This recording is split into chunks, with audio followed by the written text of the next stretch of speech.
नमस्कार. पहिल्यांदा मी सर्वांचे मित्रांचे, आपले झडपी जिल्हा परिषद सर्वांचे, माझ्यासारखा लहान एक माणसाची यांनी सर्वांनी शुभेच्छा दिली. मी यांना मनापासून धन्यवाद देतो. बरेचसे मोठे मोठे पत्रकार, सामाजिक संघटनेत लोक आहेत.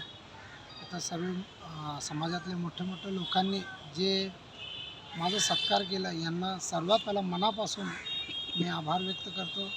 आणि राहिली दुसरी, जी आमची शासकीय पदविक्रेता म्हणून बिनविरोध निवड झालेली आहे, याच्यामध्ये 8 लोकांची कमिटी निवड झालेली आहे. आणि याच्यामध्ये मी सर्व याच्या कमिटीचं काम फक्त मी 2 मिनटात तुम्हाला 1 मिनटात सांगतो की बाबा ह्या कमिटीचं काम काय असतो. ह्या कमिटीचं काम असं असतो की जे महापालिकेमध्ये जे मनमानी कारभार जे असतात, जे अतिक्रमण करतात, बेकायदेशीर अतिक्रमण करतात, न नोटीस न देतात, ह्या पदविक्रेता जे पेंडिंग टाउन कमिटी खाली हे आम्हाला नियम शासकीय, याच्यामध्ये शासकीय बोर्डमध्ये IAS अधिकारी असतात, आयुक्त असतात.